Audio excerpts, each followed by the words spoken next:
1918년 조선에서 한 남자가 처형당했습니다. 이유가 뭔지 아세요?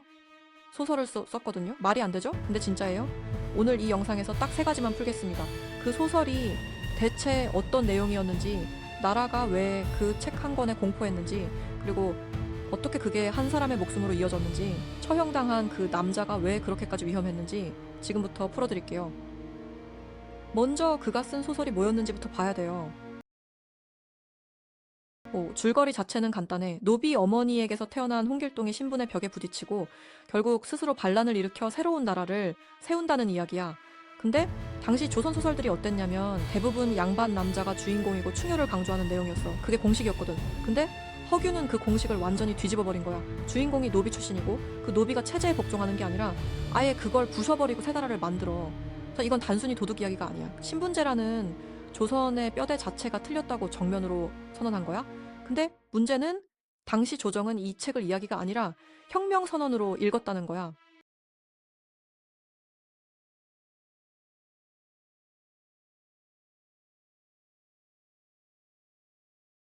이제 조선은 태어나는 순간 모든 게 정해지는 사회였어. 양반은 지배하고 노비는 재산이었어. 말 그대로 물건이야. 팔고 살 수 있는. 그리고 이 질서는 하늘이 정한 거라고 했어. 이제 변할 수 없는 진리라고.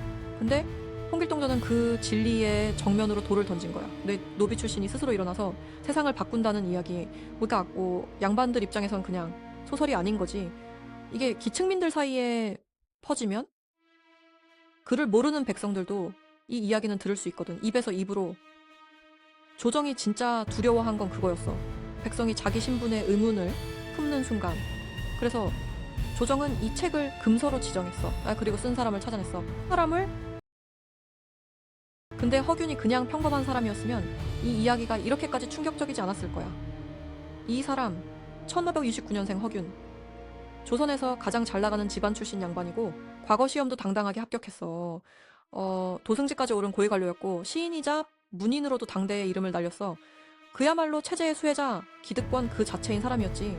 근데 사람들이 그를 볼 때 뭔가 묘한 느낌을 받았대. 똑똑하긴 한데 어딘가 위험하다는 거야. 실제로 조정에서도 허균을 두고 재주는 있으나 마음이 바르지 않다는 말이 나왔을 정도였으니까.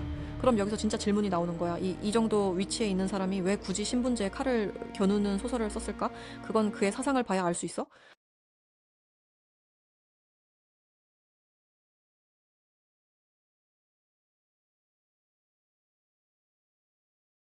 허균은 단순히 반항적인 사람이 아니었어. 그는 조선의 신분제가 근본부터 잘못됐다는 걸 논리적으로, 이성적으로 증명하려 했던 사람이야. 그가 쓴 글들을 보면 이런 문장이 나와. 사람의 귀천은 하늘이 정한 게 아니라 인간이 만든 것이다. 이걸 1600년대 초 조선에서 썼다는 게 믿어져? 노비로 태어나면 아무리 뛰어나도 평생 노비야. 죄를 지어도 양반이면 가볍게 처벌받고 천민이면 같은 죄에 몇 배로 맞아. 허균은 이게 하늘의 뜻이 아니라 그냥 인간이 만든 구조라는 걸 알고 있었어. 그리고 그 구조가 얼마나 많은 사람을 죽이고 있는지도. 근데 상소를 올려봤자 돌아오는 건 묵살이었어. 그래서 그는 다른 방법을 선택했어. 직접 말하는 것보다 이야기로 보여주는 게 훨씬 깊이 파고든다는 걸 알았던 거야. 그래서 그는 홍길동전을 썼어. 그리고 이 책은 스스로 무기가 됐어. 그런데 이 책 인쇄된 게 아니에요. 그 한자 한자 손으로 베껴 쓴 필사본이에요. 그런데 이게 퍼졌어요. 한양 도성 안에서 시작해서 지방까지 허균의 지인이 베꼈고 상인이 베꼈고 중인이 베꼈어요. 심지어 노비들도 이 책을 손에 쥐었다는 기록이 있어요. 조정은 처음엔 이 책의 존재 자체를 몰랐어요. 뭔가 이상한 소설이 돈다더라? 이 수준의 소문으로 시작된 거예요. 근데 그 소문이 점점 커지면서 결국 공식 조사로 이어졌고 조정은 발작했어. 이 책을 모두 불태우고 쓴 사람을 찾아내려고.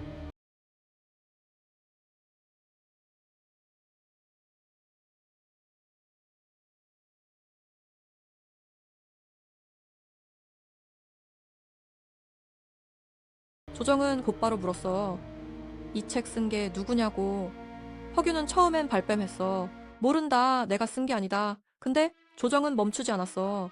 필사본들을 모아 문체를 뜯어봤고 허균과 가까웠던 사람들을 불러 진술을 받았어. 호위망이 좁혀지는 게 느껴졌겠지.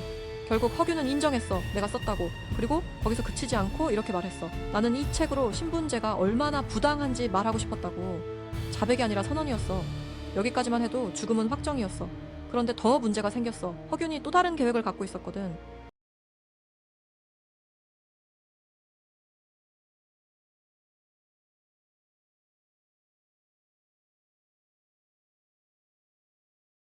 그런데 허균이 한 건 소설만이 아니었어. 그는 당시 대동미를 관리하는 관료였는데 이 자리를 그냥 쓴 게 아니야.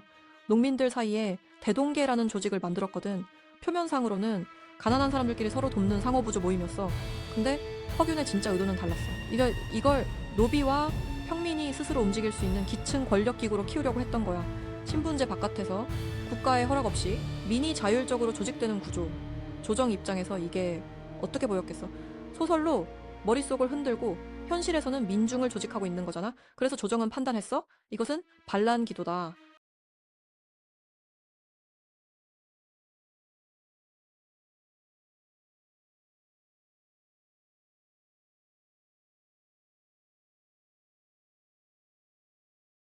조정은 허균을 두 가지 죄목으로 몰아붙였어. 첫 번째는 불경죄, 왕실을 모독하고 신분제를 조롱했다는 거야. 두 번째는 반란기도, 민심을 흔들어 체제를 뒤엎으려 했다는 거고.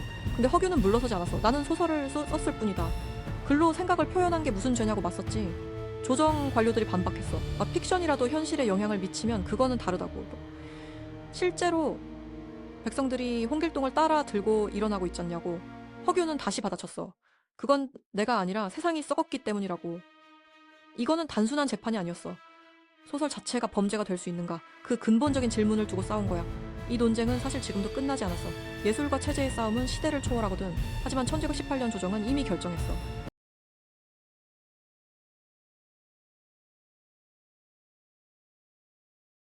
조선시대 신문은 지금 우리가 생각하는 수사랑 달라.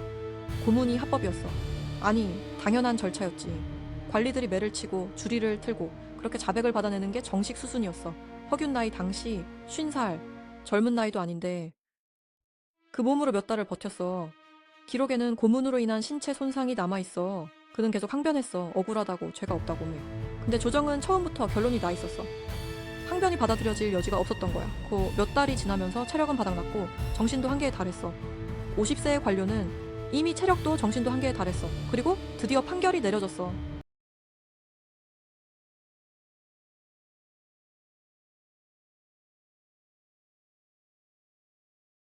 1218년 8월 조정은 최종 결론을 내렸어. 판결문은 이렇게 적혀 있었어. 신분의 질서를 무너뜨리는 소설을 쓰고 민간의 조직을 결성해 민심을 흔들었으니 이는 반란을 도모한 증거다. 반역죄, 사형. 딱 두 단어였어. 양반 관료들은 당연한 결과라며 고개를 끄덕였고 조정은 이 판결을 한양 곳곳에 관청벽에 붙여 공고했어. 그런데 이상한 일이 있었어. 저작거리 사람들은 그 공고를 보면서 아무 말도 안 했다고 해. 찬성도 아니고 반대도 아니고 그냥 조용히 읽고 돌아섰대. 그 침묵이 뭘 의미하는지 조정만 몰랐던 거야. 허균의 마지막 말은 기록에 남아있지 않아. 그냥 지워진 거야. 이제 남은 건 집행뿐이었어.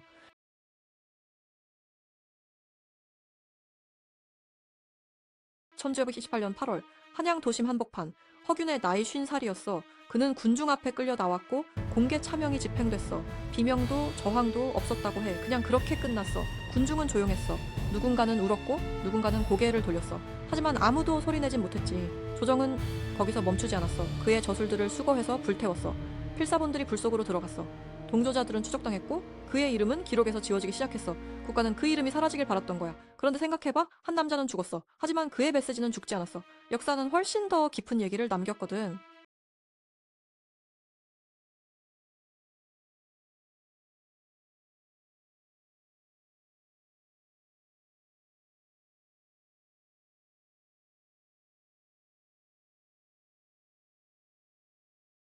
결국 조정이 두려워했던 일이 일어났어. 허균은 죽었지만 책은 살아남았거든.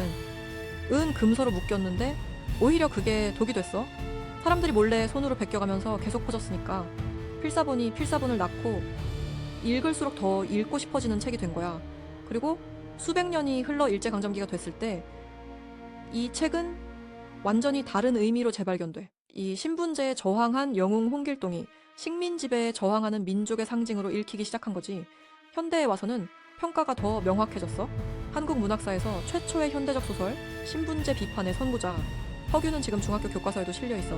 처형당한 역적이 국어 교과서에 올라간 거야. 책은 남았고 메시지는 계속 영향을 미쳤어. 이건 단순히 오래된 소설이 아니에요. 이게 조선 최초의 한글 장편 소설이라는 타이틀 하나만으로도 국문학사에서 절대 빠질 수 없는 작품이거든요. 그런데 그게 전부가 아니에요. 이 책은 태어나는 순간부터 혁명적 텍스트였어요. 신분제를 정면으로 건드린 이야기가 한글로 누구나 읽을 수 있는 언어로 쓰였다는 게 얼마나 파격적인 일인지 이후 조선의 수많은 문인들이 허균의 질문을 이어받았어요. 인간은 태어난 신분으로 정의되는가 아니면 그 이상인가?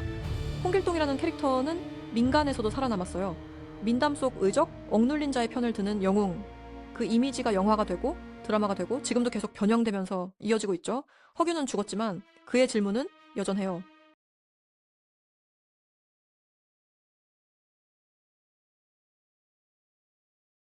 그런데 허균이 던진 질문은 단순히 이 조선시대 이야기가 아니야. 신분은 타고난 건가 아니면 만들어진 건가. 조선에는 노비가 있었고 근대에는 노동자 계급이 있었어.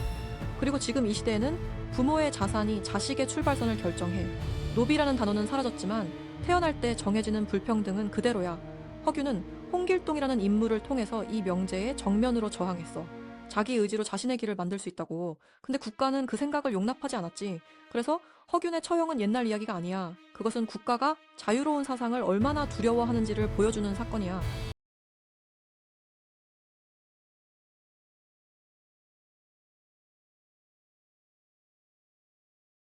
근데 이게 400년 전 이야기로만 끝나지 않아. 국가가 텍스트를 두려워하는 건 시대를 가리지 않거든.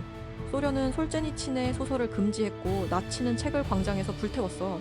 지금 이 순간에도 어떤 나라에선 특정 책이 도서관에서 사라지고 특정 영상이 플랫폼에서 지워지고 있어. 허균의 사건이 보여주는 건 딱 하나야. 권력은 언제나 사람들이 자유롭게 생각하는 걸 제일 무서워한다는 거. 왜냐면 생각이 바뀌면 세상이 바뀌니까. 그런데 여기서 역설이 있어. 아무리 태워도 아무리 지워도 화상은 완전히 없애지 못해. 내도 그랬잖아. 허균을 죽이고 원고를 불태웠는데 지금 우리가 이렇게 이야기하고 있잖아. 결국 국가가 가장 두려워하는 건 사람들이 생각한다는 사실이야. 그래서 허균의 죽음은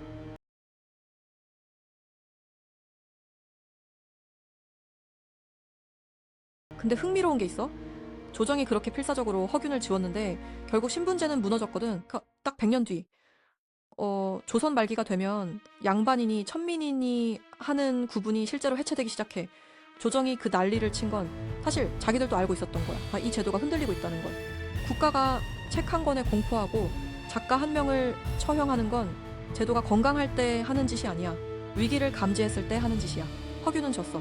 하지만 역사는 그가 옳았다고 판정했어. 소설 한 권으로 처형당한 남자의 죽음은 사실 국가의 패배였어.